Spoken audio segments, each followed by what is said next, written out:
काम पण काय नाही म्हटलं हो झोपा. हो. काय लॉकडाऊन आराम तर होईल तेवढा. मध्ये काम केले, काय करायचं. हो तेच.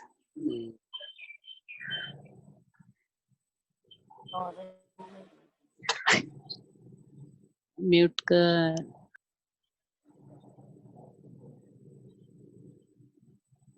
हॅलो, सगळ्यांनी आवाज बंद करा. हा हा हा.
Bhave madam is not joined. Still. Huh? Bhave madam not joined.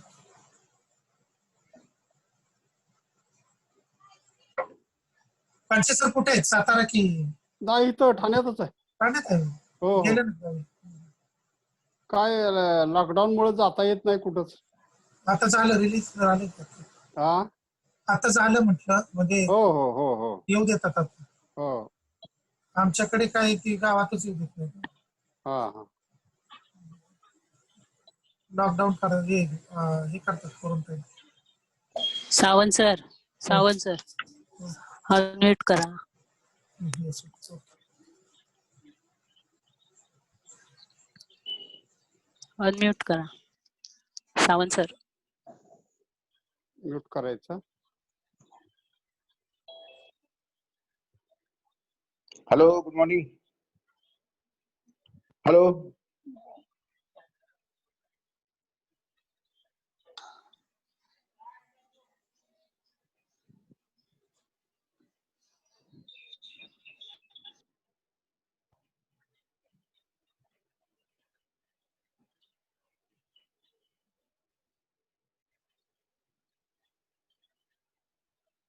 सोना, Namaskar. हा नमस्कार. ह्याच्यात तसं दिसतंय तसं इथं काय दिसत. Huh?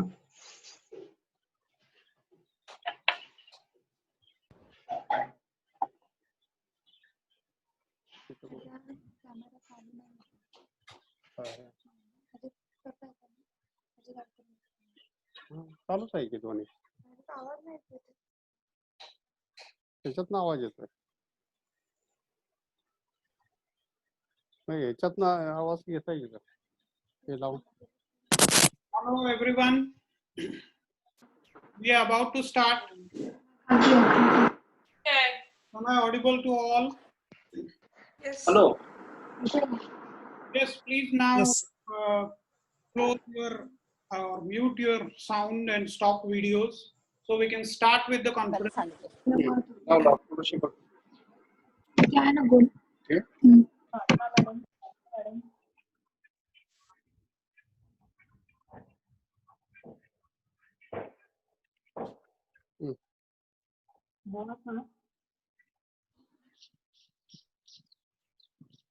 We are just waiting for some guests to join.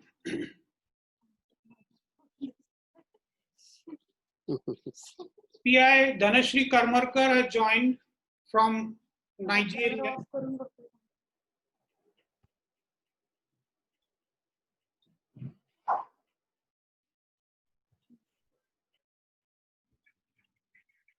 Parth Bhave has joined from Lowell, Arkansas, USA. Rachel Peace has joined from Canada, Regina, Canada.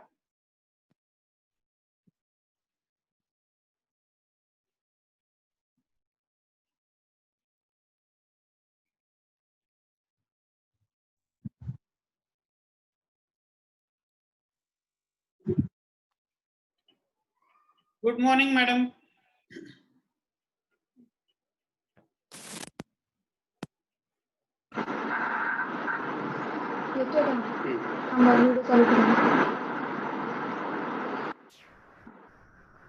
Chinmay Dhawale also has joined from Australia. Hi, Chinmay. Hello everyone. Hello. Hello. Good morning. Good morning. Good morning. Rachel Peace. Hello. And Saurabh Adivarekar from Canada. Hello.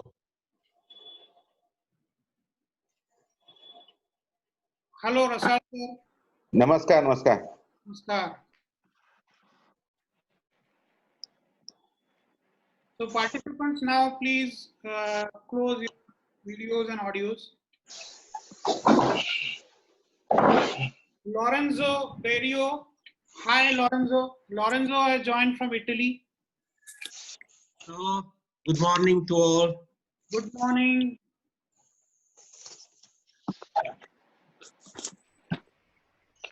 We are still waiting for the principal to join. Maybe some technical difficulties.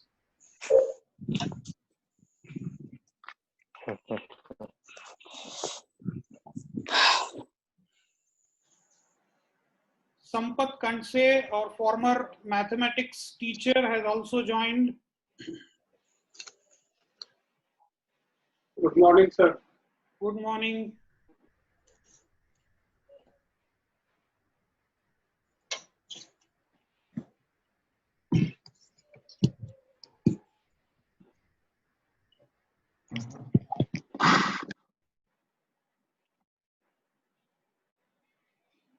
Dr. Anjali Bhave, our former vice principal, she just retired in January 2020. She has also joined. Welcome, madam.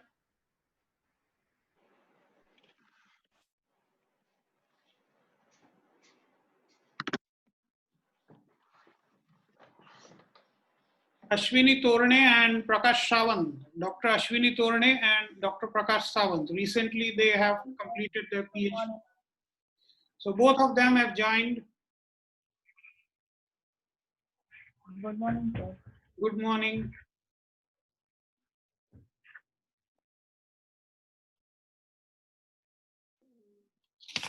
So we have almost all the team. We are just waiting for the principal. We'll start within minutes. Till now, up to the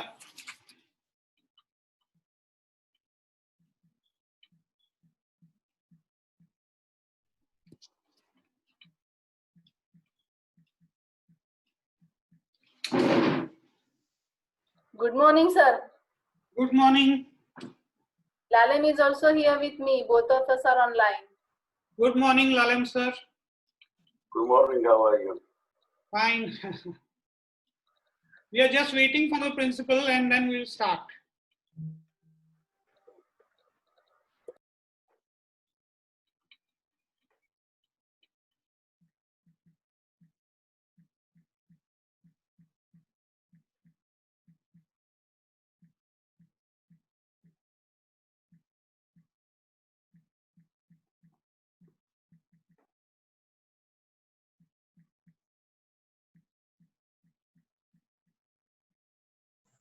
Boa, sir.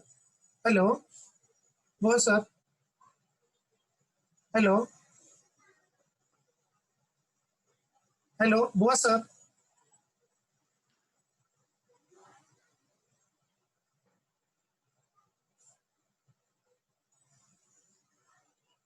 Boa, sir.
Hello, sir. Sawan, sir. Yes, another participants are waiting link, sir. They are frequently calling me. Please send me the mail or link. Link has been already sent to all the participants. Yes, So sir. now principal is joining and we'll start now. Yeah, yes. Okay, sir.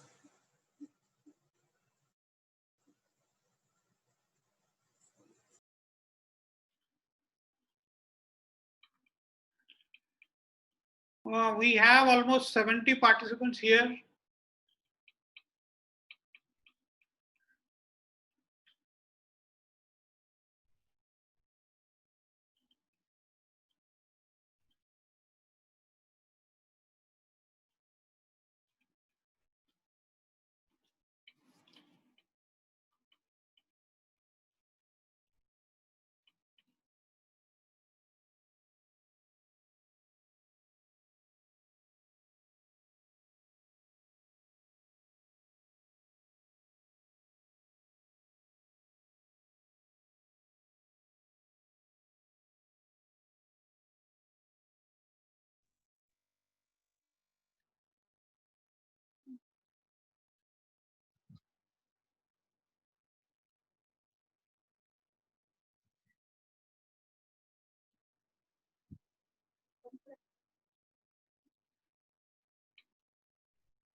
Welcome, sir. Principal V.B. Rokde has joined.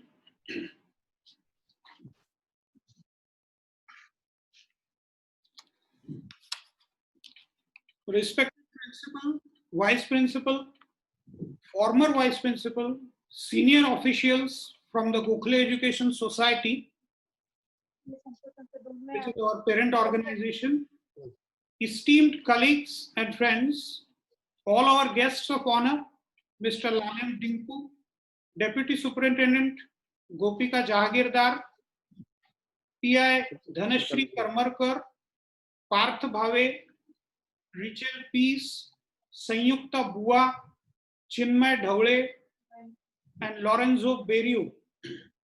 I request you all, wherever you are, to maintain silence for a while in order to pay homage to those who have lost their lives during and directly or indirectly due to this looming and gloomy crisis.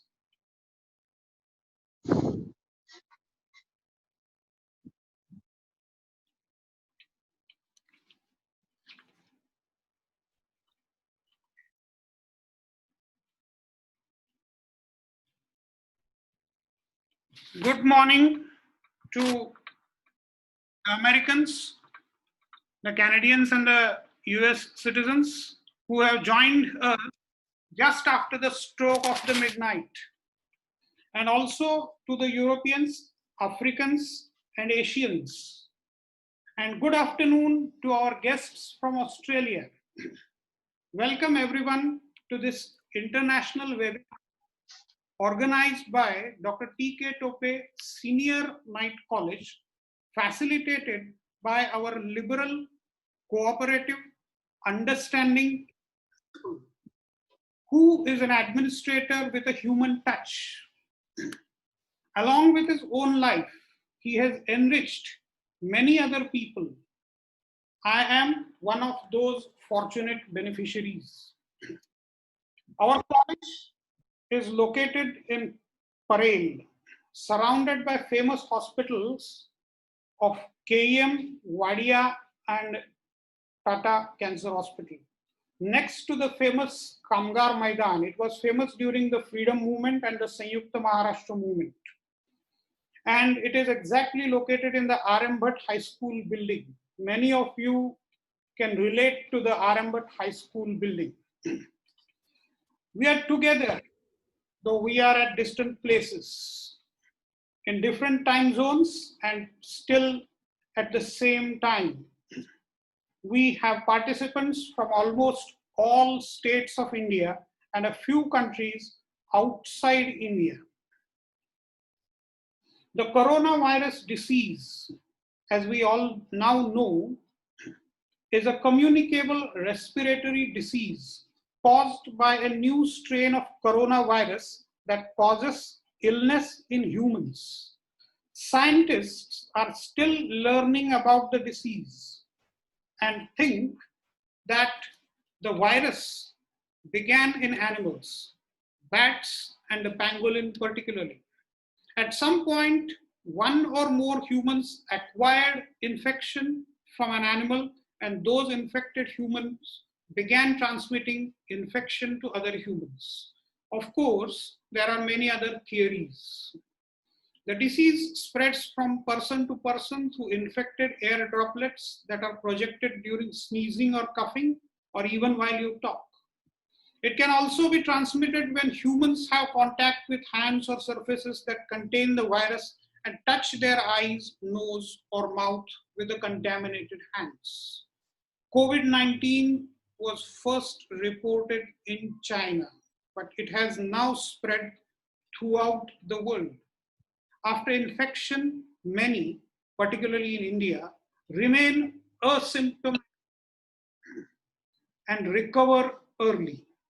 Others show a few symptoms such as fever, cough, sneezing, tiredness, but recover after symptomatic treatment and rest. And still others are not so fortunate, they succumb to death. In India, we began to challenge the crisis with a few steps taken right from the end of January this year. Our response changed as the situation went on changing. We did some experiments to increase positive energy. Then, during the first few days of the lockdown, there were news items lauding the clean environment because of the absence of two pollutants. All industries were shut down and there was no traffic on the roads.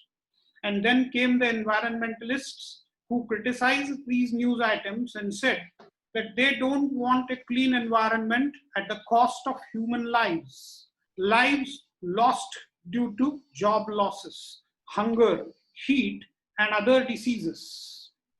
Here in India, jobless workers along their families consisting of elders and children walked more than 1,000 kilometers barefoot to their native places in remote villages from all megacities such as Delhi, Mumbai, Hyderabad, Chennai, Ahmedabad, and Surat. Then there was Arogya Setu and some related controversy whose significance was diminished by the prevailing circumstances. We heard some stories about the abduction of young girls on the highways. There must be many more unheard stories of injustice, unfair behavior, atrocities, and traumatic experiences involving politicians, administrators, medical practitioners, hospitals, police, businessmen, and all sorts of antisocial elements. These are unprecedented times in human history. Each one of us has gone through curious experiences and hardships. Different communities and countries followed different paths to counter the crisis. Some have utterly failed, others succeeded. Some say that USA and Brazil are paying for the initial negligence. UK suffered the consequences of oscillating between lockdown and no lockdown policy. Germany also faced hardships, though the number of affected people and actual deaths is less than other countries in the region. Finland is known as the prepper nation and made preparations actively to counter the challenge. The virus was capable of dodging for some times the otherwise successful use of information technology in South Korea.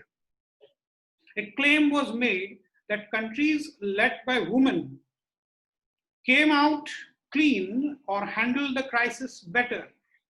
New Zealand, Finland, and Germany were the cases in point. The webinar attempts to discuss all these points from the common man's perspective highlighting the common man's perspective and making it politically significant is one of the main objectives of this webinar. Parth Bhave from USA, Sanyukta Bua from Germany, Rachel Peace from Canada, Chinmay Dhawale from Australia, and Lorenzo Berio from Italy will talk about their respective national and personal experiences.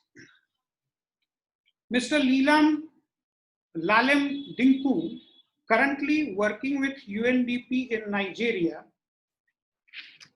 Deputy Superintendent of Police Gopika Jahagirdar, now working in the UN Mission for Peace in South Sudan, and Police Inspector Dhanashri Karmarkar, currently working with the Mumbai Police, will provide their expert comments. Now, I invite Principal V.B. Rokhade to deliver his welcome speech. Over to you, sir.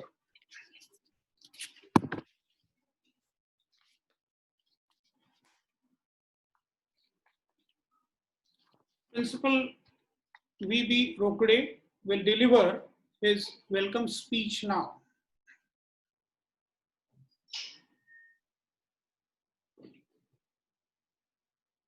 Again, it seems some technical problem, not possible to reach.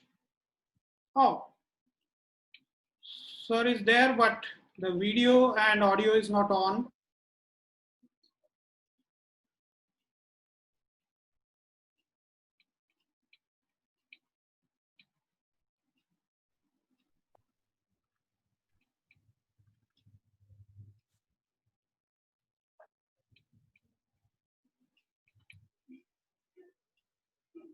I request Principal V.B. Rokhade to start his welcome speech.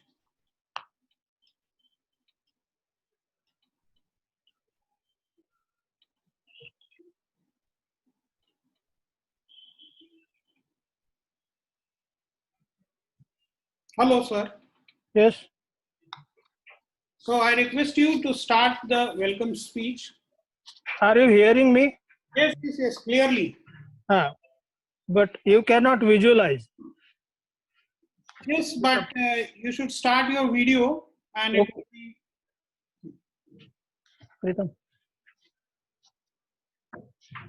Video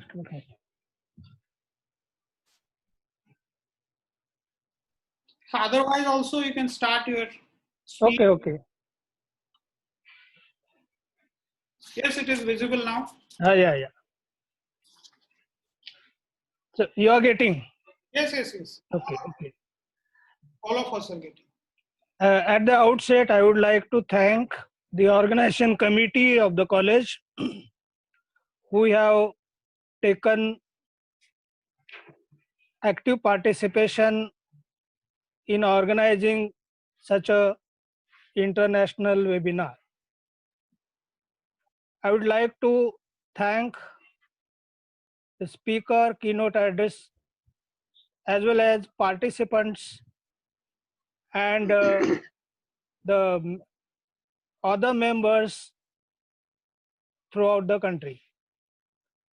Today, the whole world is facing the challenges and struggling against COVID-19, we know. All over the world, there are more than 80 lakh cases have been reported. In India, total count is more than 1,50,000 active cases, and total count is 3,20,000. So this is a very serious issue. But a positive thing is that recovery rate is approximately 48%, which is a good sign and a relief for us. This chaotic situation is happened after Second World War. This public health problem encompasses different spheres of our life, including education and even art and culture. But its economic effect is more serious, and our social life is tasteless now. Layman's life is in danger. Therefore, it was need is felt, and some of my colleagues suggested me to organize this type of seminar, and that's why we have organized it. I welcome all the participants and great personalities as a speaker, keynote address, and other members also for this seminar, webinar.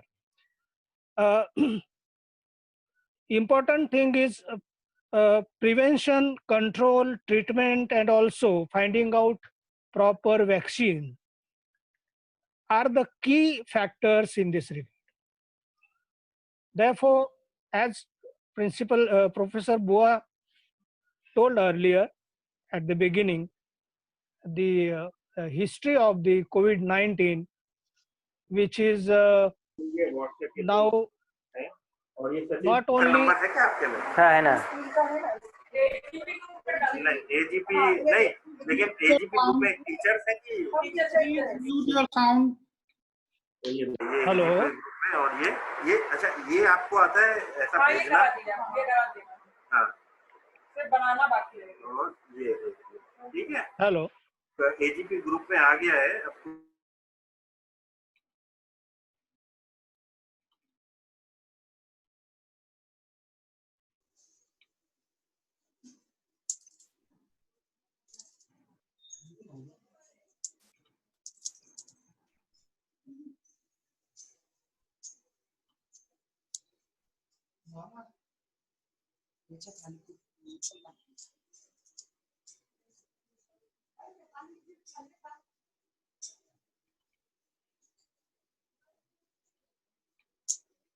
काय रे काय म्हटलं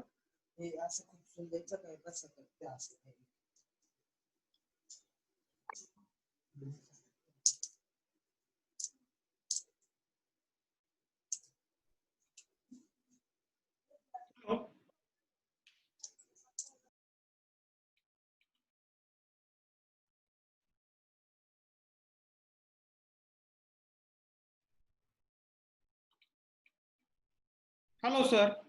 Please unmute. As Professor Bua told earlier at the beginning of this webinar, the history of COVID-19, the COVID-19 was limited to Wuhan, China. It was epidemic. Now problem has created that the geographical spread turned into pandemic. So this is a now pandemic type of disease. So my request to all the participants that we have to stick up with the topic and listen carefully. Those who have sent their questions, the team of the webinar committee will address simultaneously, sequentially, and Professor Bua will do the necessary things in this webinar. I once again thanks and welcome to all the participants and respected speakers. Thank you very much. Thank you very much, sir. So we are on the track now. Yeah. We'll move on to the keynote address now.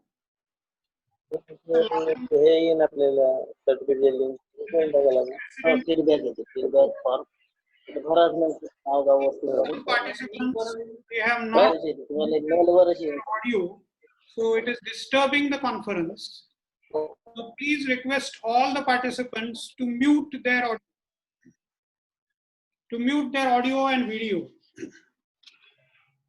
So we'll start with the keynote address now. Mr. Lealem Dinku is the Deputy Resident Representative Programs for UNDP Nigeria Country Office since 12th August 2019. Before that, he has worked in Sudan from 2016 to 2019. From 2012 to 2016, he served in South Sudan. Prior to joining UNDP, Lealem served as country director of the International Institute of Rural Reconstruction, Ethiopia Country Office, from 1st August 1919 to 31st December 2005.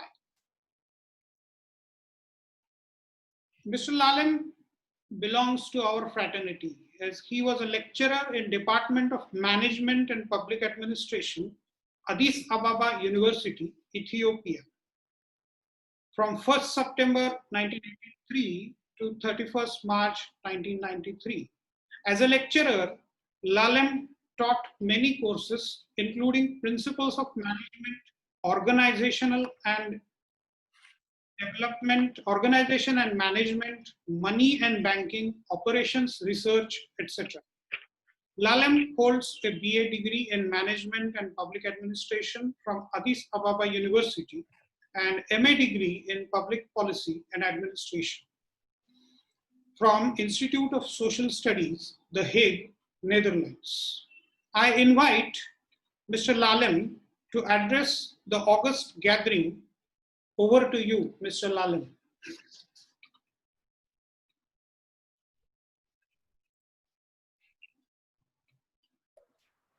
Good morning, colleagues. Good afternoon. Do you hear me? Yes, yes. Yes. You're audible. Good morning, good afternoon, good evening, wherever you are, citizens of the world. My presentation is as Lealem, as an individual. I am not in any way representing the United Nations, but I am very happy to share our experience. I'm working in Nigeria and I'm in the forefront of fighting COVID-19, and my presentation may take maybe 7 to 10 minutes. Is that okay? First, I'd like to put basic facts about Nigeria. Nigeria is a population of 200 million, 65% below the age of 24. So you can see that it is a nation of young people. In terms of ethnic group, Nigeria has 250 ethnic groups speaking more than 500 languages. Nigeria got independence 60 years ago, and before the coming of COVID, we were preparing to celebrate Nigeria 60. So October 1st, 1960 is Nigeria's birthday. Religion, both religions are balanced around 45% each, Christianity and Muslim, and 10% practice indigenous belief. Territorial division of Nigeria, Nigeria has 36 states and 774 local governments.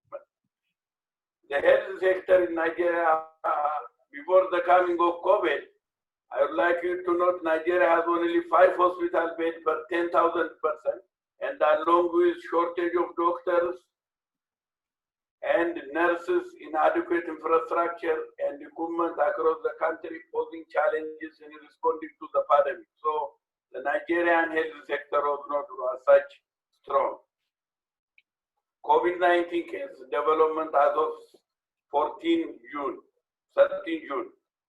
Globally, as of 14 June, 215 countries are affected.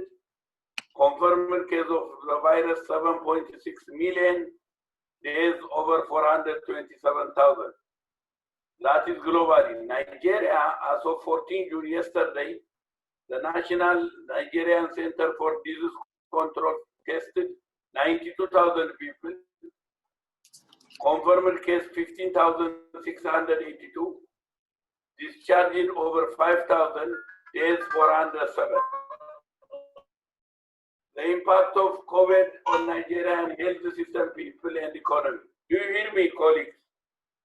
Yes, yes, clearly. Okay, thank you very much. The coronavirus has spread all over the world, creating a huge global health crisis, disturbing every life of almost all global citizens. The scale of the spread of the virus and more importantly, containment measures are having knocked down the spread of the virus. At the same time, the measures taken to control the virus has a knockdown effect on all economies around the world, including Nigeria in three ways. First, it disturbed the value and the supply chain across the globe. So nothing is coming out, nothing is going as countries put the restriction of border control and so on. Especially in Nigeria, 65% of the government revenue is coming from the oil, so it resulted in drop of oil price, which created 40% loss in government revenue. The disruption of business, both formal and informal, affected the lives of millions of people, especially those who live from hand to mouth, like the vulnerable group of different kinds.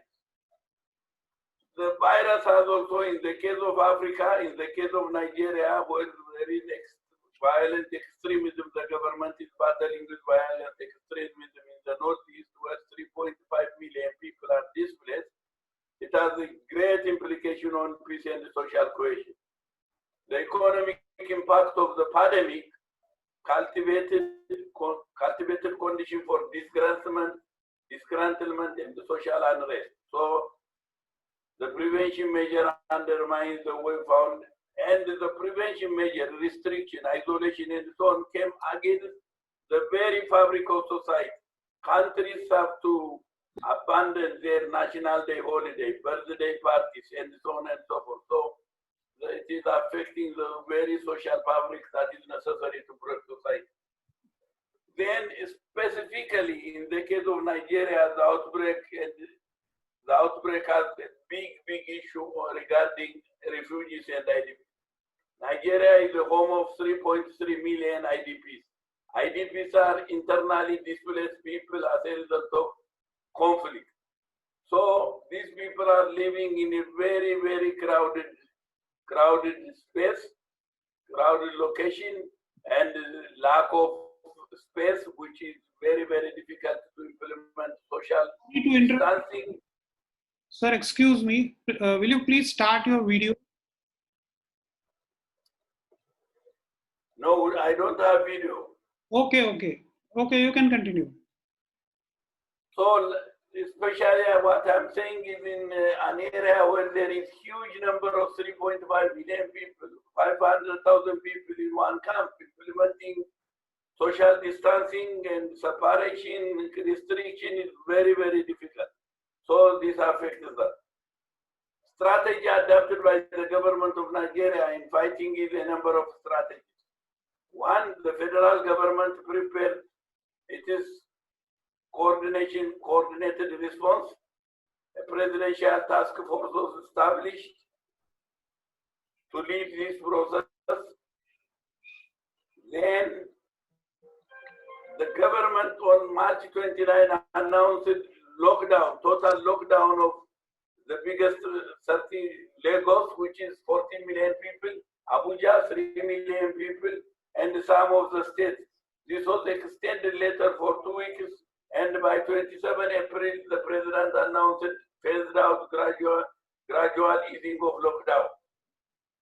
So basically, the government has also established a stimulus package for businesses and other vulnerable groups, like, for example, distribution of cash transfer, food item, and so on for affected communities. In terms of Africa, as you know, has the weakest health system. So the pandemic has affected totally, overwhelming the health system. Leave alone tackling such level of problem, the African health system has a problem tackling the normal basic service provision. So that is affecting. So how did Africa start fighting, or how Africa is dealing with the virus? African countries are focused on intensive surveillance and case finding, leveraging integrated disease surveillance and response framework. We have developed this integrated disease surveillance and response framework that was developed for, Nigeria experienced Ebola virus. So past history, past fight, past experience in fighting other diseases is helping the country to deal with this. Africa is also scaling up molecular testing across the continent has been impressive. Countries such as South Africa and Nigeria are leveraging integrated modular laboratory diagnosis capacity that exists before for Lassa, tuberculosis, Lassa virus, HIV, and so on and so forth. Then, public health and social measures have also been implemented across Africa, like any other country. Closing of borders, introducing self-isolation, establishing center for quarantine. All these are experienced, but later we found out it is very, very difficult to keep on locking so long as the vulnerable group's interest is not addressed. Then Africa is also dealing with the gap in service provision by public health, the private sector, the UN, civil society organizations are filling some of the health gaps. And the other is innovation and technology, use of drones in some countries for distributing supplies. Unusually, the most important other thing is the open, frequent, and transparent communication. For example, in Nigeria, the Nigerian Center of Disease Control, every day 5 o'clock they issue the global trend and the trend in Nigeria. So this keeps people informed and it is good for decision making. What is the UN doing? The UN first, when in March we developed a joint UN strategy for supporting the government. Here we are in any country, there are 90 UN agencies. In Nigeria, in any country, the UN is not there to run this parallel system. We are there to support the government dealing with that. So we develop our support strategy. Then the presidential task force was established. In the 10th task force, the UN was represented in the various task force. For example, my organization was part of the coordination and resource mobilization. Then UNDP established a basket fund to urgently support the government in procuring COVID items. The major challenge has always been lack of test equipment, test kits, laboratory supplies, and so on. So the UN supported that. Then the 6 areas were supporting the government as urgent procurement of COVID-related items, risk communication, development of decentralized COVID-19 response at the state level, sub-national level, strengthening health service, and proactive socio-economic recovery, strengthening the social networking system, the social protection system, and economic impact assessment, where we did like 6 or 7 impact assessment informing policy options and helping the government to coordinate. In terms of long-term measure, I would like to summarize as follows. The long-term measure to avoid such eventuality require investment in forward planning and preparedness. The challenge for most of African countries was they were not prepared for such. Even if they were visited by Ebola virus, the scale and level of the coronavirus was really something which is a surprise, and they were not prepared to it. So preparation, investment in preparation is important. 5 areas. First, this is important. UN is dealing with what we call principle of leaving no one behind, an inclusive approach. So first, dealing with the health system. The coronavirus has created opportunity for African health system to rejuvenate. Huge investment is happening in Africa. Most of African leaders and their rich people, they are traveling to India and traveling to Dubai and so on to attend their medical issue. Now, because of restrictions, they have to struggle with their own health system. So, the health system, investing on the health system, strengthening it, doing health analysis, helping vulnerable group, and building robust health fighting coronavirus, don't forget there are also mothers and children who are looking for the regular services. That is important. Second, protection of people. Scaling back, one of the experience of Africa, especially Nigeria, shows that unless and otherwise we invest in safety nets, social protection mechanism, cash transfer, food distribution, it is very difficult to look for longer period of time. So strengthening social protection, then economic recovery. This is very, very important. The third one is economic recovery. Strengthening local production and business continuity. Strengthening local production of masks and some testing kits. Strengthening the private sector role in development. Skill development, environmental resilience. This is important. Then social protection, social cohesion. Sorry. As I said, this virus came on the very foundation of society. It is attacking togetherness, it is attacking harmony, it is attacking social cohesion. And the measures are like that. So social cohesion and human security is important. Effective governance is important. Human rights, looking at human rights is very important. In Nigeria, experience shows that sex and gender-based violence has increased as a result of disgruntlement and as a result of this lockdown effect.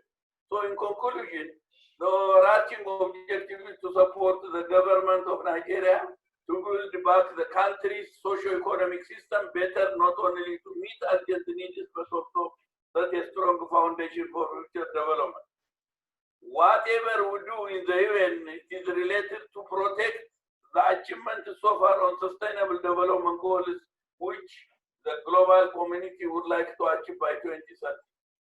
Undertaking this will require cohesive efforts to ensure a holistic and unilateral support, including robust partnership with development partners, international financial institutions, the private sector, philanthropic institutions, as well as civil society, academia, the media to support the government, state and local communities.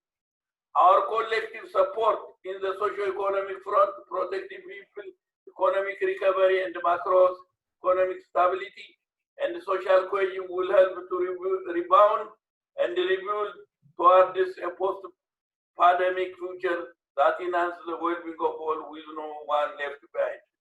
Finally, what I'd like to say is one country fighting and getting rid of coronavirus does not help. It is a global pandemic, given the global communication system, given the globalization.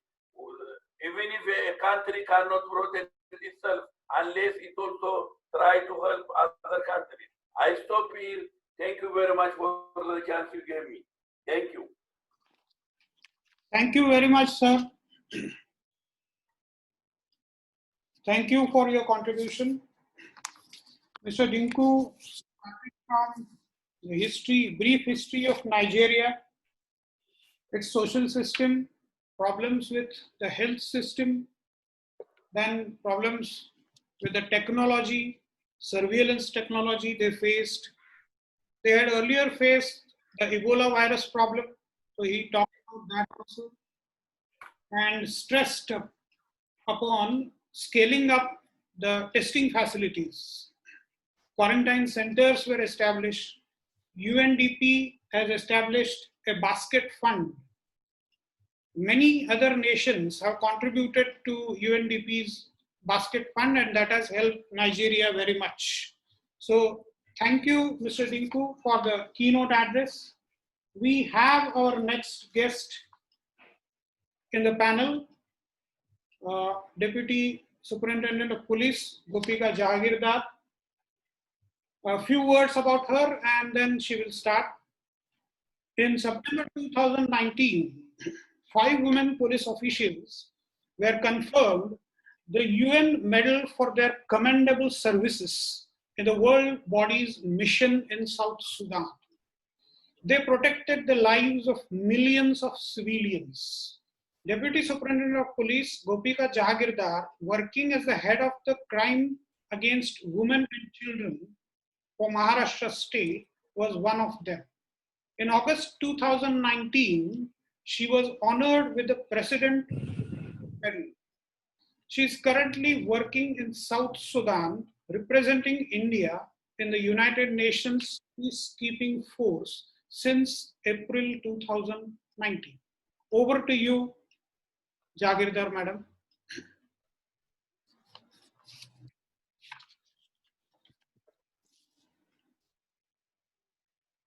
Jahagirdar Madam, you can start your speech.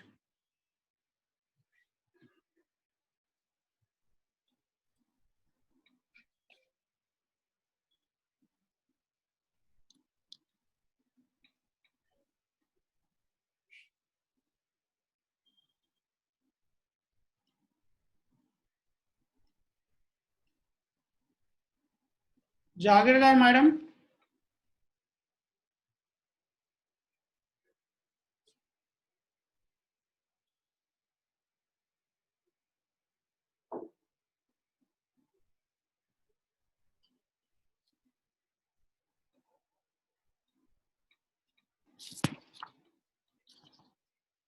Again, maybe because she is here on the participant list, she is visible.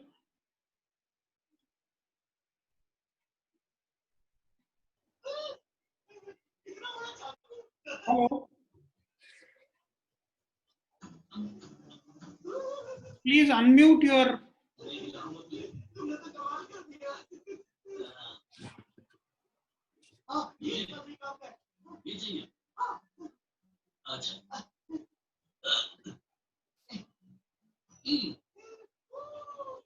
Hello. इसे खाना है अच्छा बेटी के साथ भी अच्छा लग रहा है ये बिल्कुल क्रेजी है जरा इनकी खुशी तो देखिए एक पोटैटो मिलने पर ये इतने खुश हो गए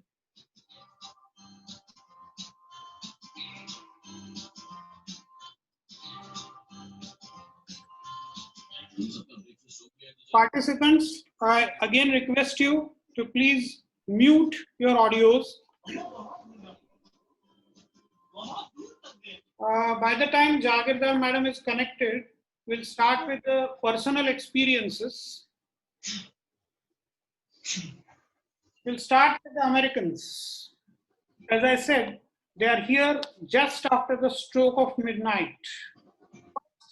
The Canadian lady, Rachel Peace. She stays in Regina City in Canada. She works as a social media specialist in Harvard Media. She completed her studies in journalism in the University of Regina in 2017, a fresh graduate. She organizes media campaigns for our organization and understands the nitty-gritties of ubiquitous and ever-evolving, engulfing world of social media. So over to you, Rachel. Okay, hello everyone. Can everyone hear me? Yes, yes, you're audible. Okay.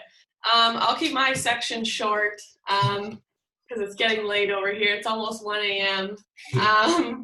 So I'll first talk about the cases in Canada. So right now we have 38,515 active cases, but the Saskatchewan province that we're living in only has 665, and the city that we're living in only has 2 active cases right now. So we're pretty fortunate to live in a smaller city that we're not hit so hard compared to the larger cities.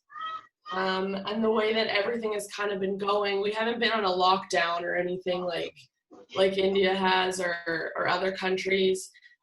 They kind of just, the government's closed everything down right away. So we weren't able to go out or go shopping or go to restaurants or anything like that, but we were still able to go outside and walk around the block. So that really helped keep our sanity. And as well as, you know, we tried to do things to keep busy at home. Like we watched like YouTube videos, like exercise videos. I started a blog and playing around on Instagram more to get better at my job. So that's kind of a little bit about how COVID has like affected us over in Canada, specifically for like a personal experience. So Rob and I were supposed to get married this July, so we had to postpone our wedding for a whole year. We've been working pretty hard on it, so that was kind of difficult, but you know, there's people that are facing worse problems than that. So we'll look forward to having a wedding next year and possibly coming to India. I don't know if the airports ever open up. So yeah, that's kind of my experience. I just wanted to say thank you for including me and asking me to speak on part of this and for organizing this. It's really awesome. I appreciate it. Thank you.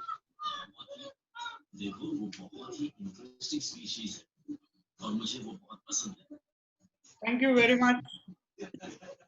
So there were no lockdowns and all precautions were taken. Videos and exercise videos. Even I have done that. I started exercising. Yeah. When lockdown is over, we'll come in a different shape. Back to the gym. Yes. Thank you very much. Now we move on to our next guest. Next speaker, Parth Bhave. Parth is now working as a senior software engineer. JP Hunt Transportation Services Corporation in Lowell city of Arkansas, USA. He has been there for the last few years. Son of our talented, multifaceted, versatile, sensitive, subtle, and insightful former Vice Principal, Dr. Anjali Bhagat. Like a list of work, it will be time consuming to mention a long list of her academic qualifications. So I avoid that for the time being. She retired in January. Parth has a command over the English language and has a versatile, caring personality, and particularly has an eye for detail. Over to Parth. Hello, Parth. Hello. Good morning, everyone. I'll try to keep this short as well. I live and work in Lowell, Arkansas, which is a much smaller city here in the US compared to, say, New York City. And we have a much smaller population and lesser population density compared to some of the larger US cities where there have been a large number of COVID-19 cases. This is until recently. In the last 2 or 3 weeks, there has been a sudden spike in the cases. We never really had a full lockdown or stay-at-home order ever since the pandemic started. Only businesses and restaurants were closed in our area. Recently, we have started opening up the businesses and there has been a spike in cases. We started working from home around mid-March, and this has been a unique experience. This is the longest ever that I have worked from home. Some of the challenges that I find with working from home are communicating over online meetings is much difficult in some ways, like we are seeing right now, compared to meeting in person. It's not very easy to gauge the emotions and urgency with which a person is conveying their thoughts. We try to compensate for this by asking clarifying questions, taking a pause when something is not clear, and sending out short notes before a meeting. One of my colleagues recently expressed a concern about going back to work after the pandemic, that she has a little bit of difficulty with hearing, and it might be more difficult for her to work and meet with people in person rather than doing so through online meetings. So that was an interesting perspective I learned about. There are some advantages that I've seen also to working from home. Mainly, there is a lot of time saved from people stopping by for unproductive, non-work related conversations. And time is also saved by not having to commute to work, and I can spend that time better with my wife after all the work is done for the day. Um, with that, we recently started opening up the businesses. As I said earlier, there were never any strict orders to stay at home or even wear masks. The law has been very liberal here, and to some extent, people have misused some of these laws by gathering in large numbers for parties, and that has led to a spike in the COVID-19 cases in our area. There is also a large poultry industry in our city with a lot of migrant workers who are unfortunately not able to work from home, and many of them have gotten COVID-19, which is really sad. So I will, luckily, there's another thing here in our area is, which is because of the low population density, we are able to go for walks outside, and that is a very nice thing, which I'm really grateful for. I will conclude by saying that being able to work from home is really a luxury in today's situation, and it's not something everybody is able to afford. So recovery in terms of both the pandemic and economic recovery will be possible, but it will be slow, but it will be possible only if those of us who can work from home reasonably exercise safety guidelines and enable other people who cannot work from home to stay safe. So I'll conclude with that. Thank you. Thank you, Partha. So working from home and working online, both are the two things. As we get into that, we face many difficulties. Difficulties started cropping up. So we have to face it, adapt ourselves to all these things. So that he had leisure to get home and to spend time with his wife and family. So thank you, Parth. I see Jahagirdar madam here. Jahagirdar, would you like to speak now, or after two more experiences shared? Hello, Jahagirdar madam, am I audible? She is, I think, in the field. She is on duty. Hello, Jahagirdar madam.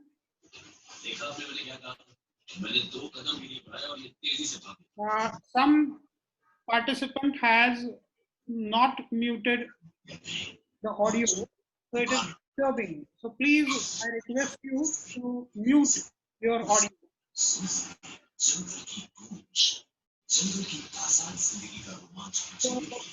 we move on to next present, Lorenzo Berio. Lorenzo is a good friend.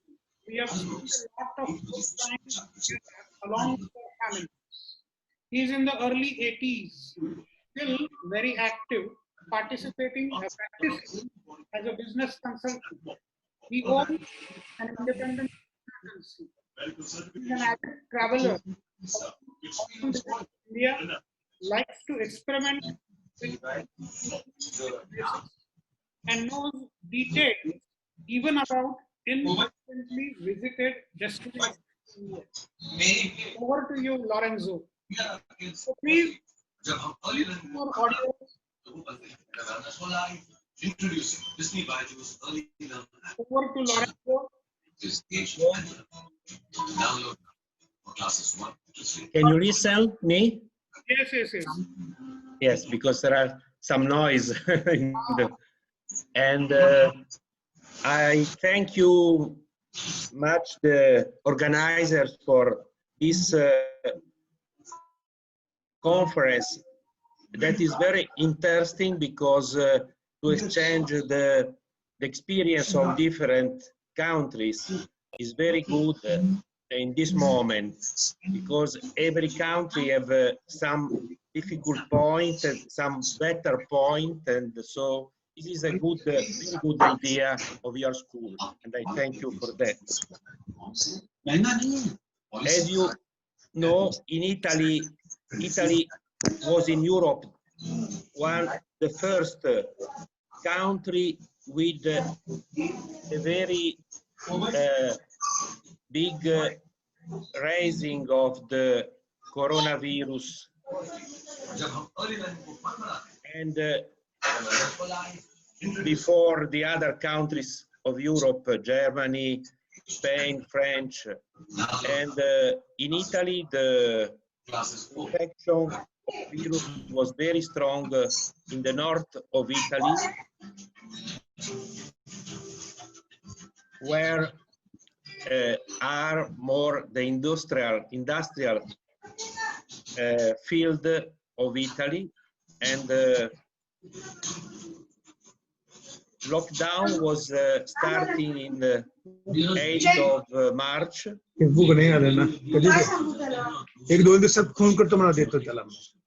was a very long lockdown, the longer one I think in the world, because it was 60 days, more than 2 months lockdown. Anil Matkar, I request you to mute your audio. Dr. Anil Matkar, please mute your audio. Yes, you can continue. Okay, thank you.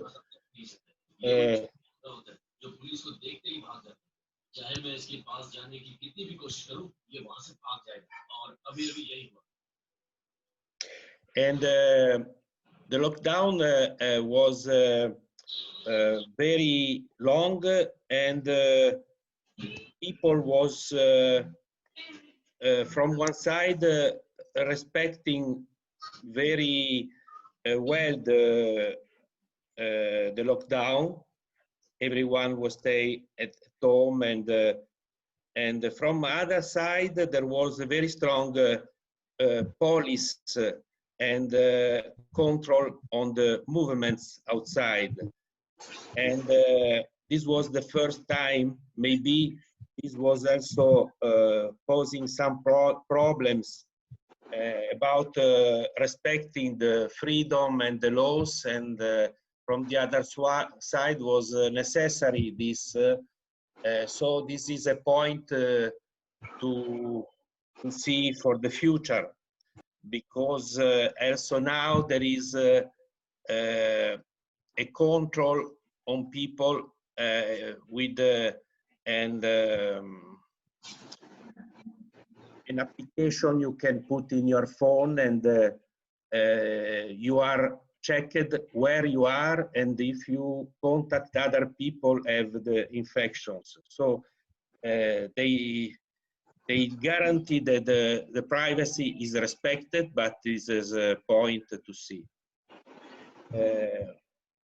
One point important to as experience in Italy is that the infection was rising very fast, because also the healthcare system was not ready to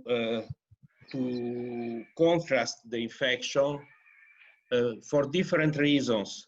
One was the reduction from the state of the people working as medical system in the last years.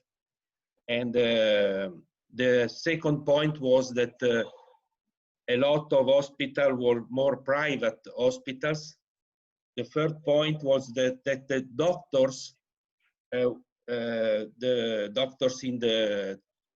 in the country, not in the hospital, was also reducing.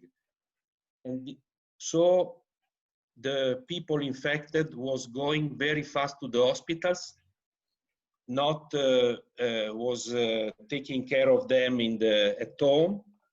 And so the hospital was going to be in some way the point where the infection was diffusing. Now the infection is very reduced in Italy, very, very fast. We are going out of this problem of the coronavirus.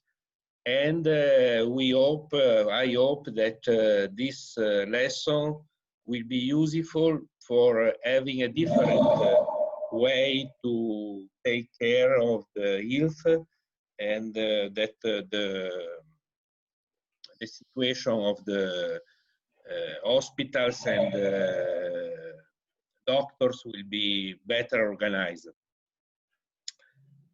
One point interesting now is for Italy is the point of the economic situation after the virus, because in some way the state was giving money to people that was not working, both in the factories and also the private workers. For this period, the money was done, but there is not yet a plan for making again the economy going out of the crisis. So the problem is not now, but probably in the next months, how to start again the economy. On one side, I see that it is going to make investments in the companies directly. That was not more in the panorama of the Italian economy, and but checking the difference with other countries of Germany, for example, Italy is very late on this economy plans for going out of the crisis. So a lot of people is unemployed now, and at the moment there are some intervention of the state for survival, but not very good plans for the future at the moment. So this is a point, I think, one of the more important.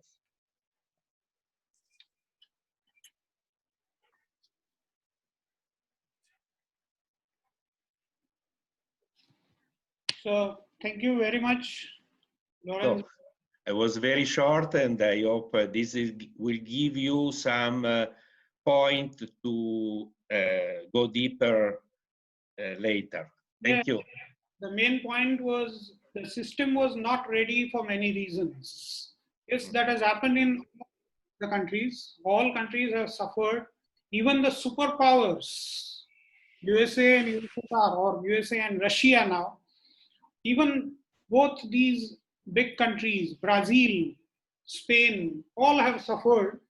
And the economic situation is the major problem now. How to start the economy is the major problem. Yes, you made many significant points. Thank you. Now, thank you to you. Yes, thank you. We move on to Chinmay Dhawale, another enthusiastic personality, always cheerful. He started off as an ethical hacker in India and now works as a senior information security analyst, Cubic Transportation System, Australia, in Brisbane. Besides his personal experiences, he may throw some light on the contact tracing apps.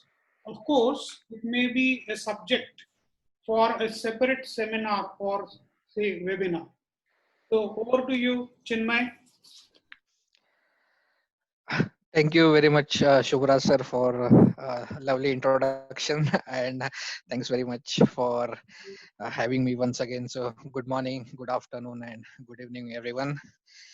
I'm as Shubhra sir said, I'm based in Brisbane, but lucky enough to move to here just before the COVID-19 pandemic started. So, I was in Sydney before, and December 2019, I moved to Brisbane because I got job with Queensland government, and I was working with, so managed to escape the lockdown and the borders restrictions because of COVID-19 situation. So like all of us, I'll try to keep it short and sweet. I'll just try and break down my experience from personal and the government perspective. So as we speak, we have total 7,320 cases, reported cases in Australia, out of which 6,838 patients are recovered from COVID-19. Unfortunately, 102 people lost their lives to COVID virus. And in Queensland, out of 7,000, there are 1,065 cases reported till date, and patients are under treatment and getting recovered.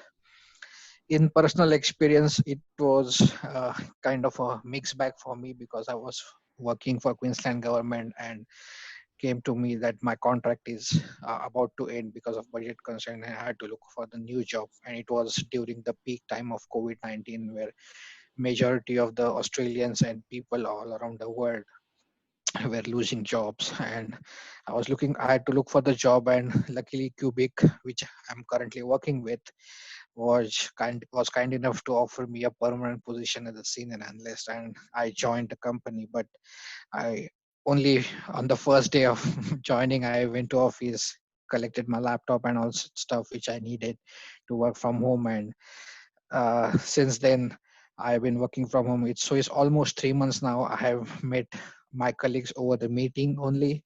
I haven't met anyone face to face. I'm just at my office, but no one is there. I had to do some work, so I'm in office, but I haven't met anyone yet.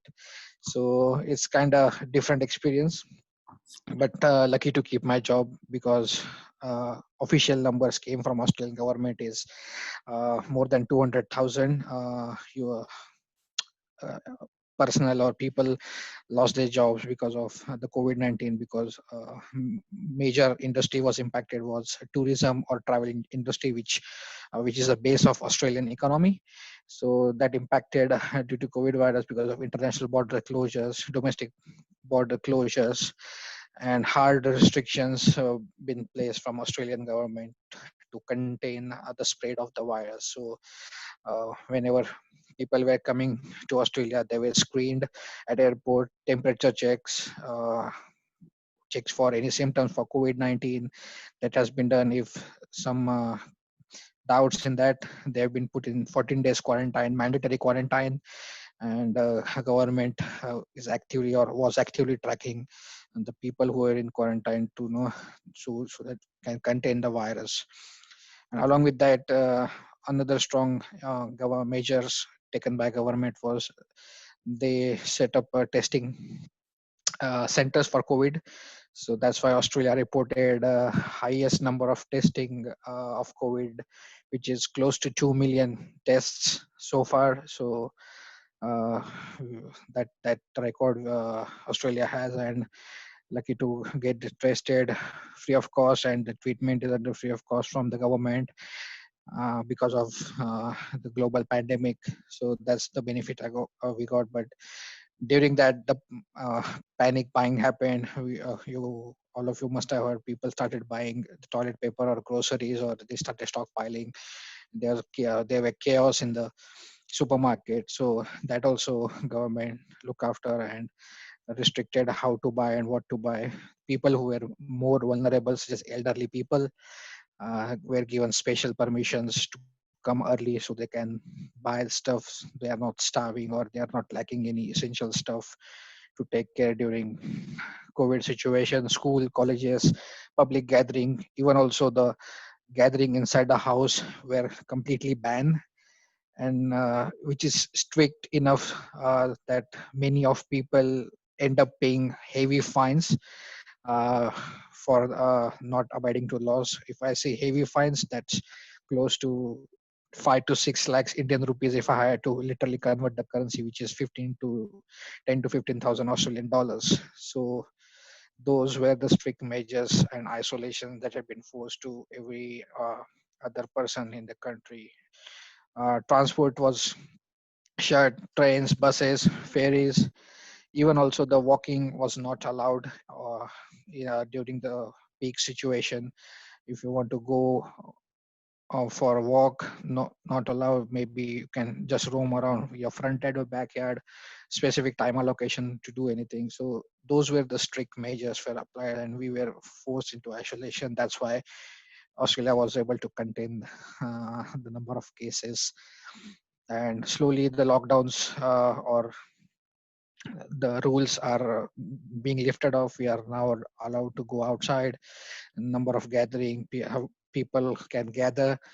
It's now up to 20 people slowly, but main emphasis or focus was on three main things. First, maintain your hygiene, keep safe yourself, use sanitizers, hand sanitizer, and wash your hands every time precisely for 20 seconds, maintain social distancing 1.5 meters from each other, and isolate yourself. So these three important measures was everyone was forcing, and government applied. And finally, the Subraj sir said the tracking app, Australian government came up with the COVID-19 app. So everyone was forced to install, turn on the Bluetooth, or if you want to go out, if you want to go shopping, just turn on. So if by coincidentally or unfortunately, if you're in touch, get in close contact with the COVID affected person or symptoms that person has, you shall be notified, and with full privacy, data privacy, no one's name will be there. So all based on the privacy laws was taken care, and the app was released. So I still have that app installed. I use it whenever I'm going out. So yeah, to summarize, just please take care of yourself, of your family, maintain social distance, maintain social hygiene, and yeah, you don't have to worry about COVID situation. Follow the basic rules. You're all good. Thank you. Thank you very much. 7,320 cases, and out of which 6,838 recovered. Hello, Rasal sir, please mute your sound. So 7,320 cases and 6,838 recovered. That is a good number. But still, you have problems, job losses, quarantines, and quarantines, basically isolation. Isolation is very difficult. But you talked about taking care for the elderly. And also there was one more thing. In India also we experienced that heavy fines. People have paid in different ways here, not only in monetary form. So thank you, Chinmay. And thank you. We come to the last participant. Rasa sir, please mute your sound. Sanyukta Bua. Sanyukta completed her graduation in economics from Parel College, Mumbai. While in college, she was attached to AFS, American Field Service, an international NGO running student exchange programs all over the world. She completed a C1 level course in German language conducted by the Max Muller Institute. After graduation, AFS gave her an opportunity to work for the German branch in Hamburg. Currently, she is working in an old age home as a volunteer. She has a lot to talk about German experience. Over to Sanyukta. Hello, thank you so much for the introduction, and good morning, good evening, good afternoon to everyone, depending on where you are in the world. I am Sayukta Bua and I am living in Hamburg since September 2019. I was here, I came to Hamburg on a federal voluntary program of the German government, and I was working with AFS, which is an organization, and it conducts student exchange programs all over the world. But because of the COVID-19 crisis, in March, AFS was also hit very badly. The student exchange programs were naturally cancelled for the cycle coming up because traveling restrictions, and it did not seem safe for students of such a young age to spend a year in a different country. And naturally, because of that, AFS was financially hit very badly. They could not keep their employees occupied, or they did not have enough jobs since everything was cancelled. And I was just an intern. I was not an employee with a permanent contract. That's why I lost my job at AFS. It was, I had already started working from home in the month of March, but within a week, I received the news that I have also lost my job. And it was a difficult period, say until the end of April, because April was the peak month in Germany where the infection rate was very high. And I started looking for new jobs. Unfortunately, under the same government program, I found another job, and I work in the administration of an old age home now. I don't have direct contact with the old people because they are so vulnerable at this point. But I still feel very safe to be in the same building as so many old people because I must say this, Germany's strategy of dealing with this crisis has been very impressive.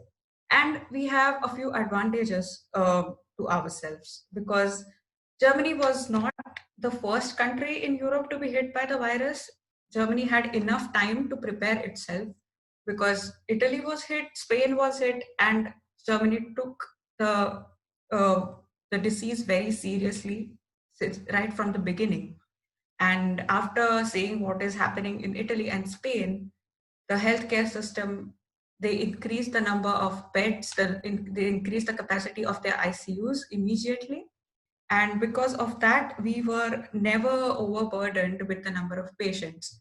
So to an extent where Germany has so much capacity now that they are accepting people from France and Italy who cannot be treated in their own countries because those countries are overburdened. And I think I live in Hamburg, which is the second biggest city in Germany. And the numbers are, as of yesterday, when I checked, there are 5,143 cases which have been recorded until yesterday in Hamburg, out of which 4,800 cases have been completely cured. So there are nearly 300 running cases right now, which seems like a big number for a city, but it is also because the testing number is extensive. It is very high, and Germany is well equipped with laboratories, and they have been testing extensively, which has helped in ruling out the possibilities of the infection spreading further. And on average in Hamburg, we have nearly 4 cases increasing every day, which is already looking a lot better, because of which the restrictions are also easing out. We never had a lockdown per se. We were always allowed to go out, but there was a restriction on the number of people gathering together. Initially it was 2, then it increased to 3. Now 10 people can gather together in public places, but they must be only from 2 households. So, and the public transport is still running. It was never shut down. Wearing masks is compulsory. The German government makes sure that everyone is well informed. Even on their websites, you can find guides on how to make masks yourself if they run out in the stores. So I think the government is doing all they can to keep the citizens well informed, and the citizens are also acting responsibly and are understanding the severity of the situation. The COVID-19 crisis is not just a health crisis, it is also an economic crisis, and we know that the unemployment rates have risen everywhere. In Germany, the unemployment rate is also rising, but the government is taking incredible measures to cope up with it. There is something called Kurzarbeit in German, which literally means short work. So I think it is an excellent solution. The employers are putting their employees in 50% work. So you only work for 50% of the time, which means that you are getting paid only half of your salary. But when you are put in 50% work, you can apply to the government for an unemployment allowance.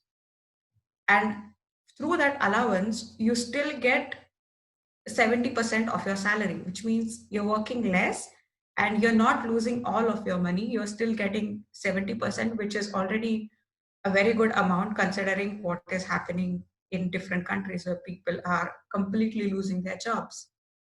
Other than that, the government has also made it illegal for the landlords to demand rent from their tenants who are unable to pay or who just lost their jobs because of the situation. So the rent can be paid in installments until the end of 2022. So people are relieved because of that, and the government is also supporting many local businesses by giving loans. That is why people in general, the public is very relieved. Of course, there are problems because extremists feel that this is a violation of their freedom, not being able to gather in public, and there have been protests in big German cities.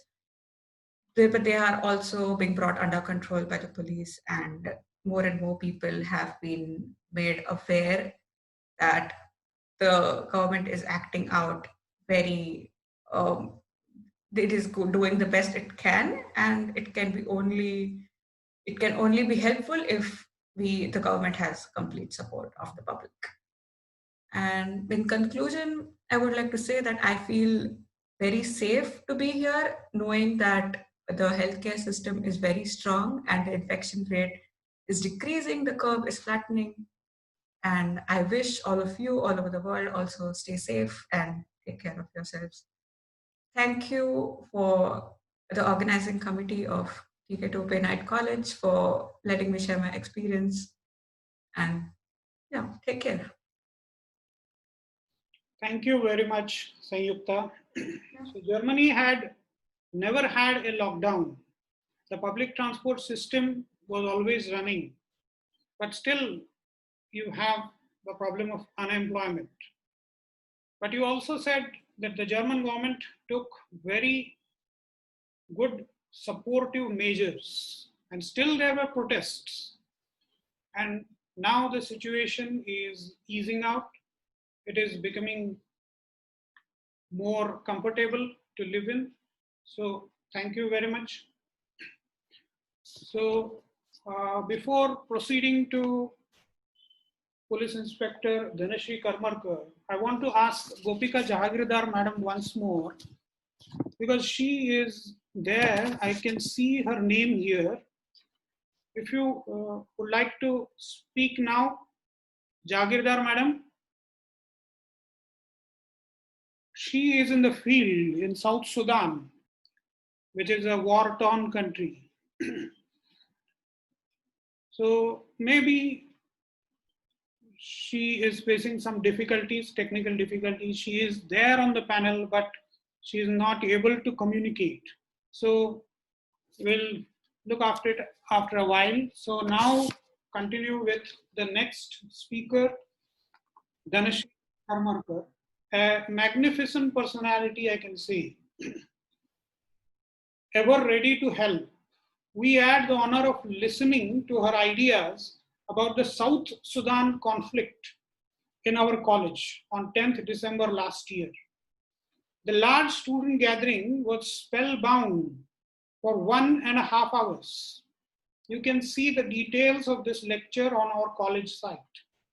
She worked in Mumbai Police, in CBI, in the Anti-Corruption Bureau, in the UN mission in South Sudan. She also worked for the UNDP and has a tremendous field experience. She has conducted local elections in South Sudan villages where bullets and missiles were being fired from all directions and where the national law and order system had completely collapsed. She, with her multilingual and multinational team, successfully restored law and order. Million lives were saved. She has also received the President's Medal this year. I invite PI Dhanashri Karmarkar to enrich the gathering with her insightful remarks.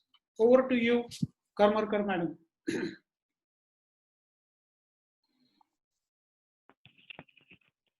Thank you very much. Can you hear me? Yes, yes. But the video... Yes, because of the poor connectivity, I prefer to keep the video off. Otherwise, the voice will get cracking. We have some internet issues over here. Kindly excuse me for that.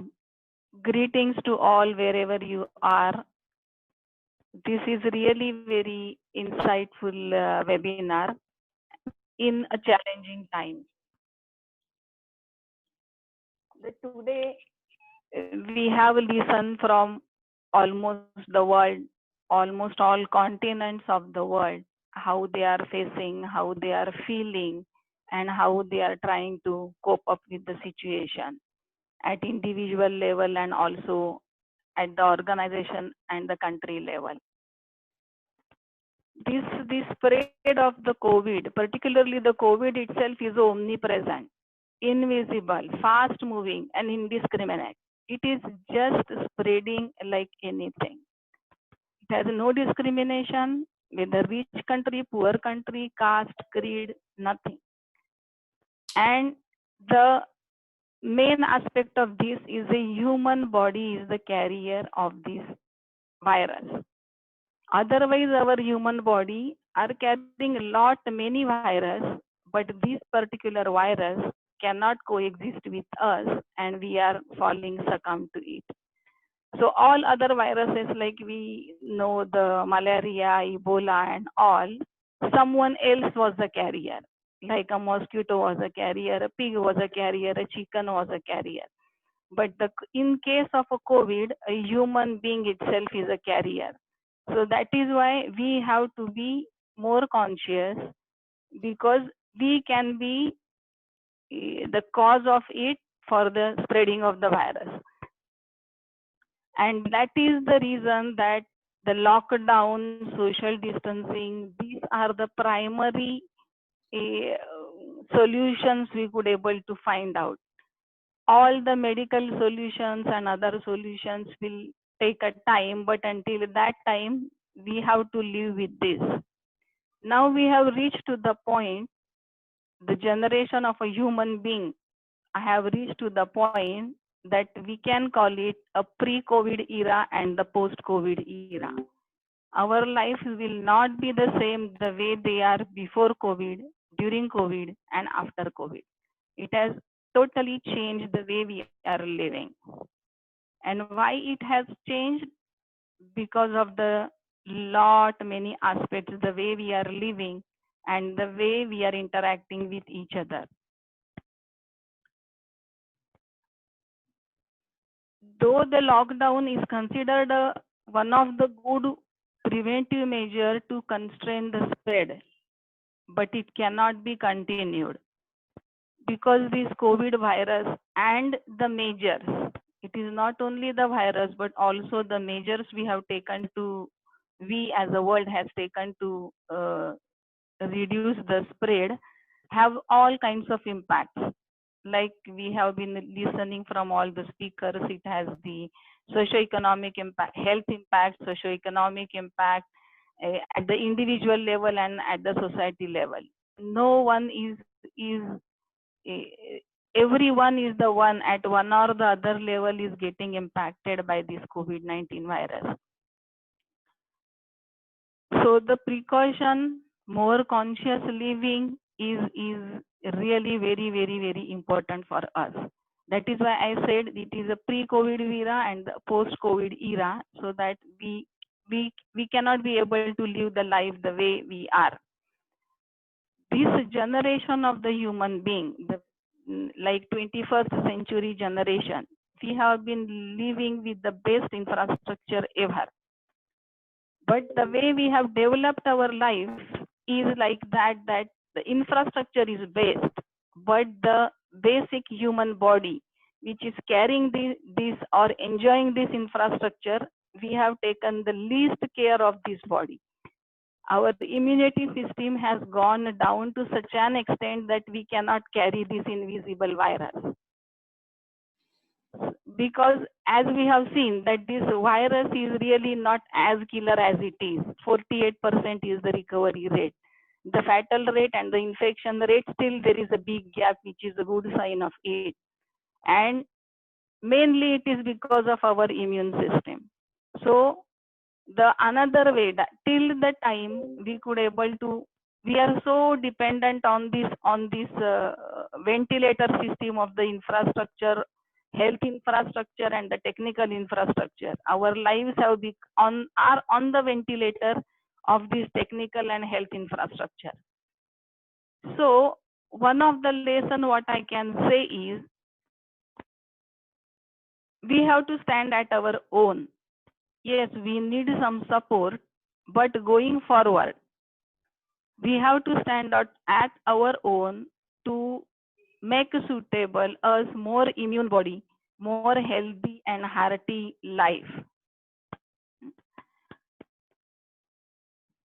Being a police officer, the police and the medical fraternity people are the most exposed to this particular virus. Among the even the infections and the fatalities among this section is increasing.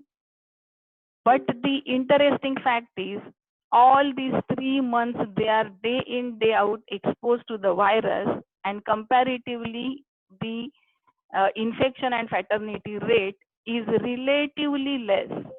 Of course it is alarming, but it is relatively less, and one aspect of it is the spirit. No, we have to fight. This is my duty. I have to do that. So the positiveness is already helping you to bridge your immune system. Because literally I have seen all my batchmates and all my colleagues in India and even the world, they are literally on the road. They have literally very minimal time for themselves to even take care of themselves, to have a proper sleep and to have the proper food. Even they do not have enough time for this. In spite of that, simply their high morale. No, this is our duty and we have to fight this collectively. So this positive attitude we have to take from them. We have also to imbibe in our lives as a daily routine. Because now the life are not same, we have to live with the virus. So instead of getting frustrated, getting disturbed, now we have to look forward how we can, if this is our now component of our life, so how come we can best adjust with it. As we all have seen that all of us have learned various lessons at our individual level during the lockdown period. Lockdown period is for all of us, as we have seen from the individual experiences, is really the eye opener for us. There are many things we have not done so far. We started doing that, particularly in the family. There are two aspects of it. Firstly, in the family, our sweet home, we simply because of the way we look at it, we ourselves feel that we are in the prison in our own sweet home, which is so ironical. Otherwise, we are literally craving that we don't get enough time, and now when we have enough time, we feel that it is suffocating me. It is really very ironical. So it is more of anything else than our own mind which is playing against us. The second thing is we are with our loved ones.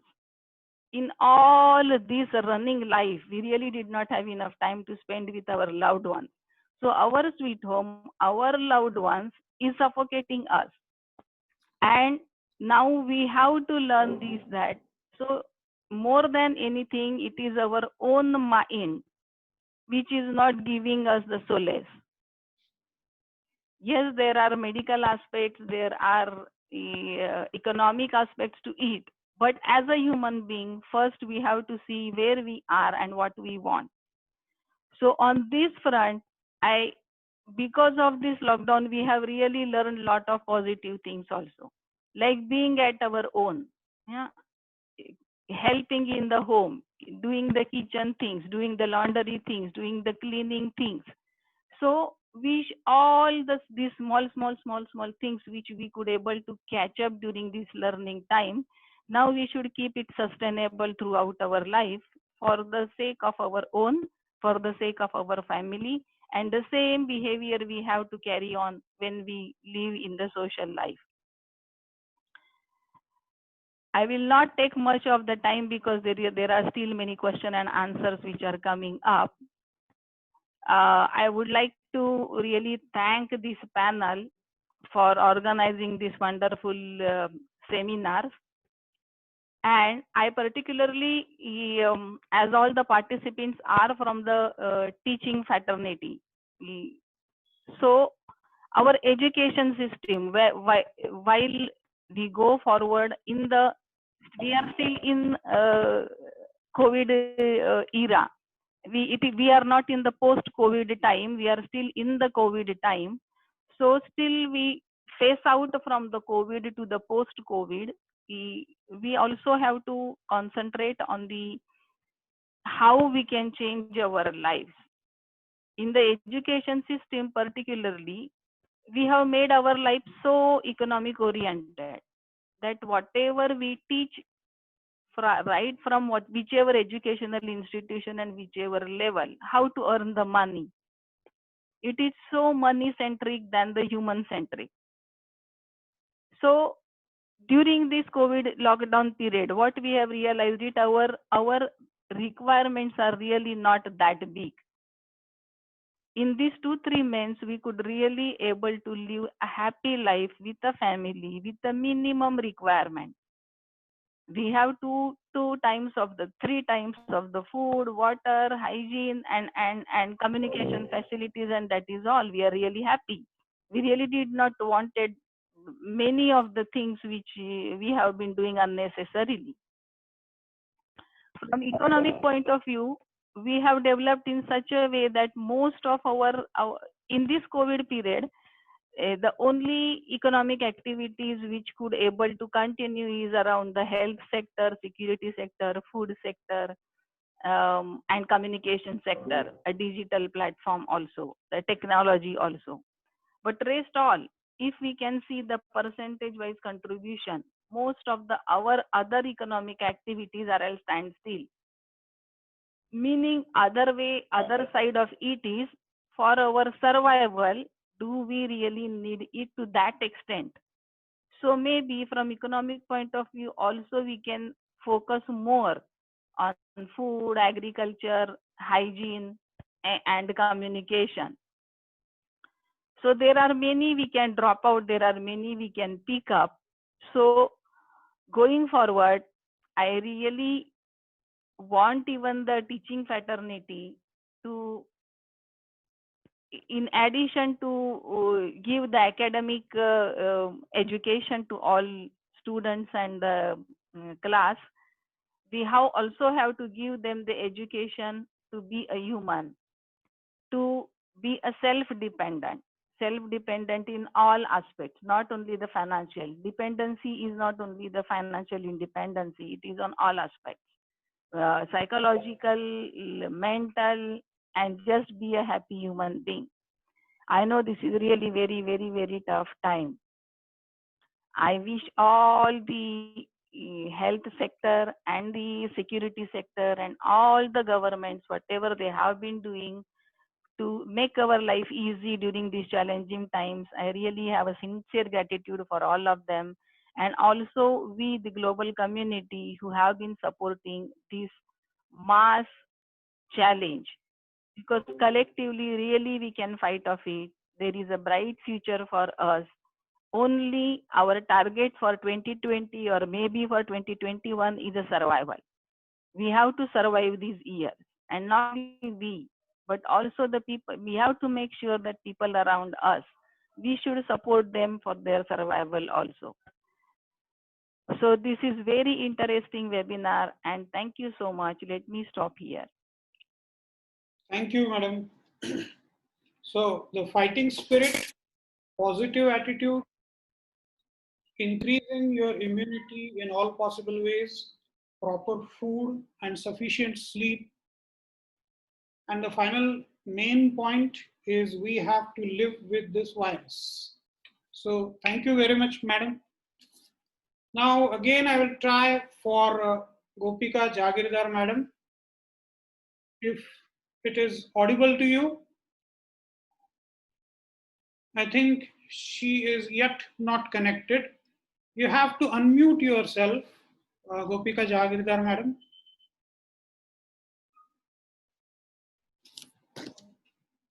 So the next session, that is the question answer session.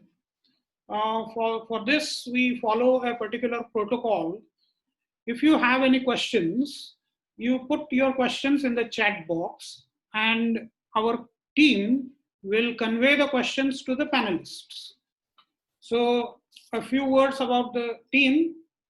The question and answer session will be conducted by our Vice Principal, Krishnan Nandela, and Dr. Prakash Sawant.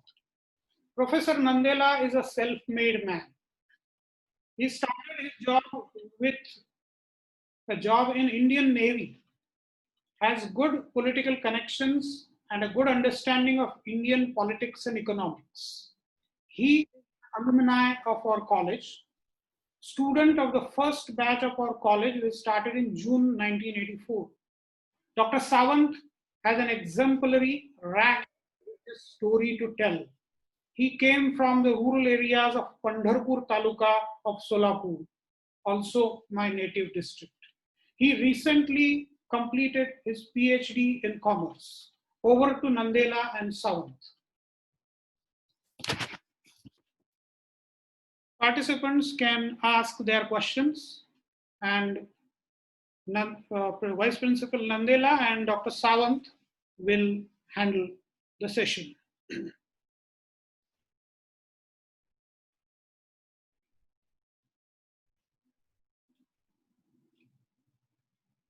Professor Nandela, you can start your audio and video. Dr. Sawant? Hello? Yes, yes. Can you hear me? Yeah. Yes, you can take over the session. Yes, I am Krishnan speaking. I welcome once again all the participants and the guest speakers. And this session is now a question answer session.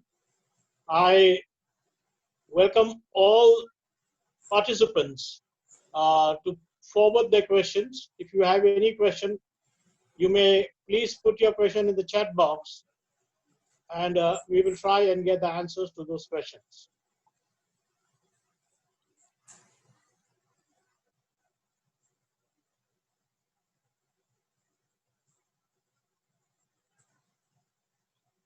Any questions?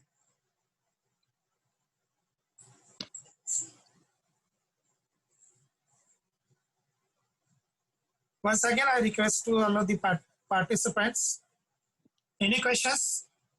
If you want to ask the questions, please put your questions in chat box.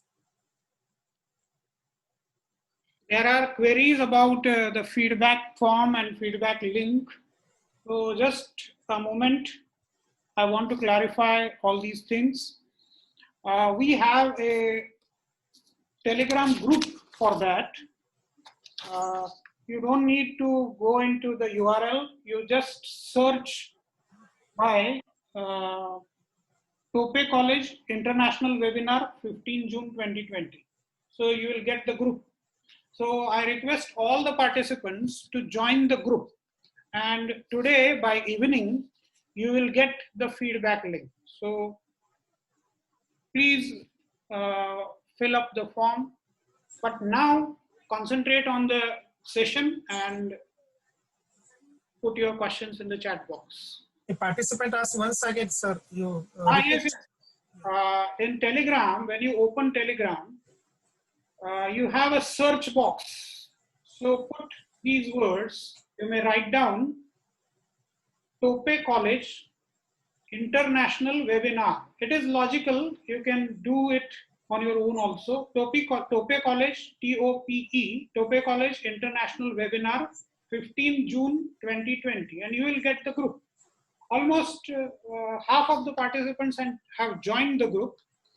So now all the remaining participants may join the group, and then you will get the feedback form there after completion of this webinar. So if you have your questions, you can go ahead now. Once again, I appeal to participants. So can you share your experiences specifically in out of Maharashtra and out of country? If you want to share your experiences also.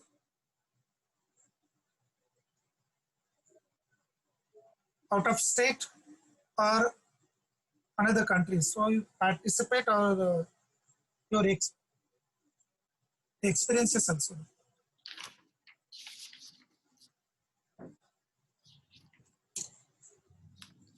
Okay, over to boss, sir. Professor Nandela? I think there are no questions. It seems participants do not have any questions. So finally, so we may. There is one question from Mr. Krishnan. I am working in South Sudan since December 2019. I would like to know more about how the government in South Sudan is handling the situation. This question is there in the box. And just now I could able to connect with the Gopika madam also. She had some internet problem. So she has conveyed her sincere apology. And she has told that just brief me about the situation in South Sudan. That South Sudan, as we know, it is a conflict country, and they also have more and more increasing cases.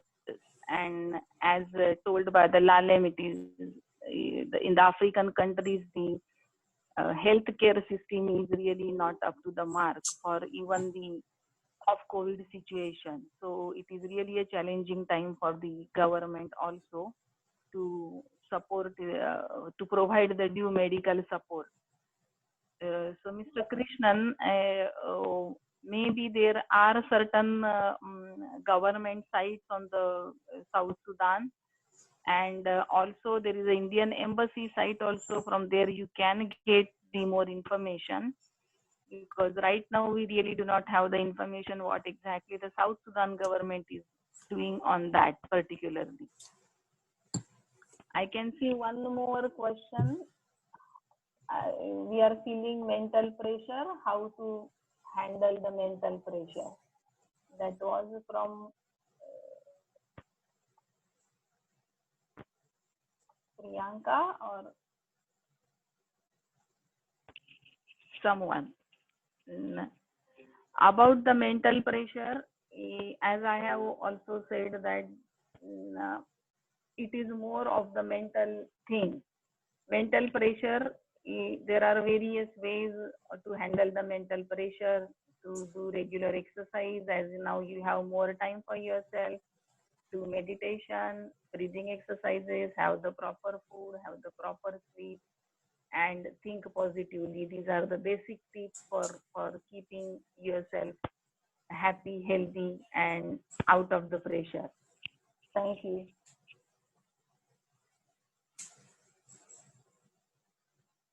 Any more questions? So all participants, we have your email. So we will definitely send the feedback link on your email, and then you will get your e-certificates. Those who have registered will get their e-certificates, but please fill the feedback form. So if the questions are over, we can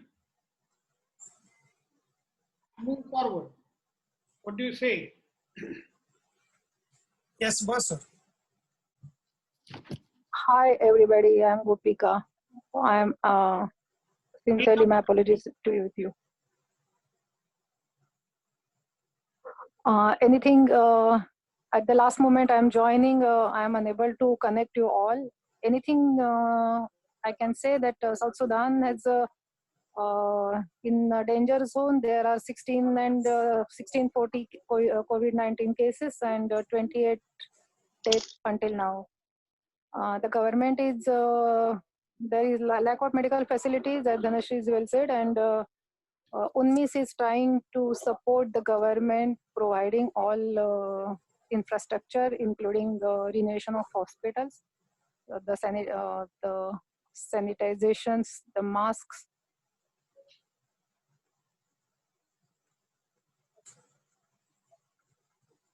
Yes, Jahagirdar, madam.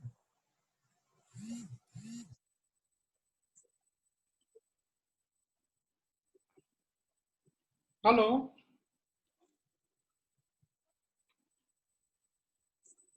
It seems you are again out of range. We can understand the situation. I can see one more question.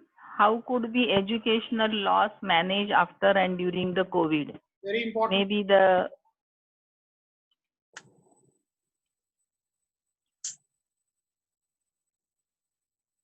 Yes.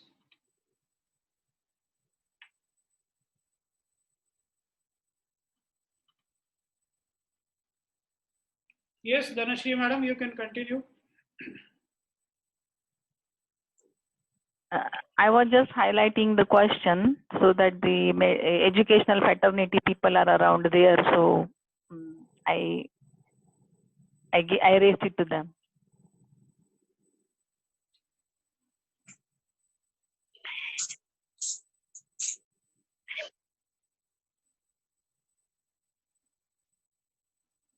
For me, educational loss is particularly the academic educational time. But particularly for a teaching, there is no loss. We can keep on learning many things in whichever situation we are. Yes, online learning is one of the options, but it is very difficult, not suitable for all the students from various levels, various cities and villages, rural areas particularly. It is very difficult for them to communicate.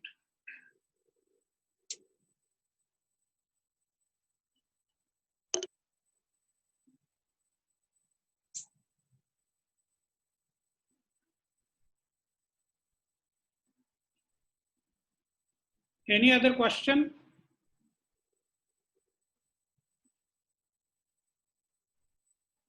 If the questions are over, I want to make two announcements again, that all the participants who have registered will get their certificate after filling the feedback form. The feedback form will be sent on their email, and it will be also available in the Telegram group.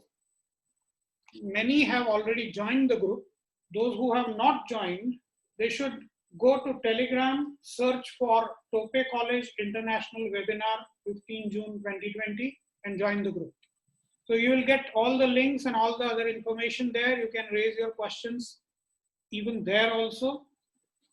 So before concluding the session, or before the vote of thanks, a final word which should be never missed, as once P.I. Karmarkar had mentioned.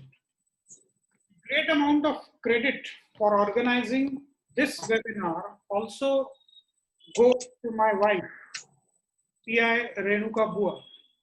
Because of her, I came in contact with P.I. Karmarkar, and then she helped to organize this event. She has a lion's share in all the arrangements. On a lighter note, as we come to an end, what I feel is these online webinars and meetings lacks. There is no physical presence and personal warmth. No abundant flow of chai by the chaiwala or the college pew. No lunches and no dinners, no canteen visits, participation of young and enthusiastic students in arranging chairs and halls and organizing the seminar during the preparation process. The bots are taking over and they are here to stay. The bots, the robots, the software, or the information technology, you can say. Everything has its pros and cons. The best thing is we come together. So many people from so many places.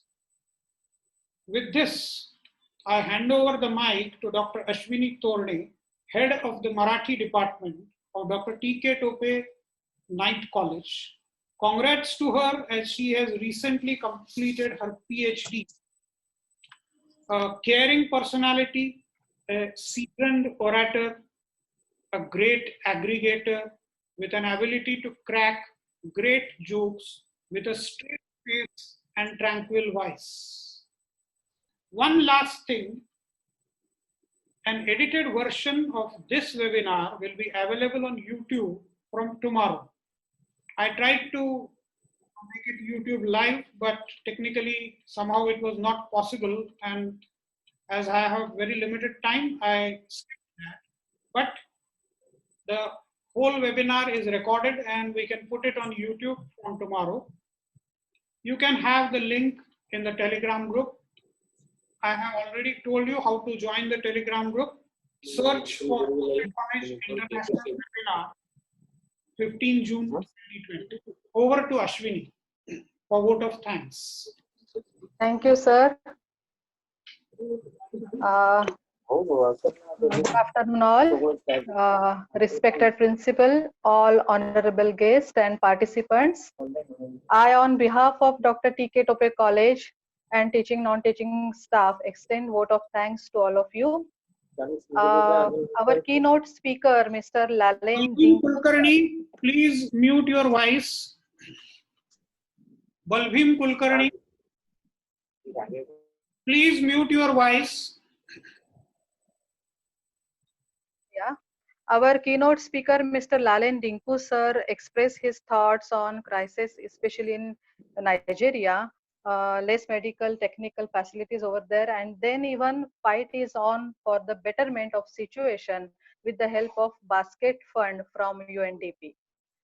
Thank you very much, sir, and thanks that you took out valuable time from your busy schedule. Thank you, sir.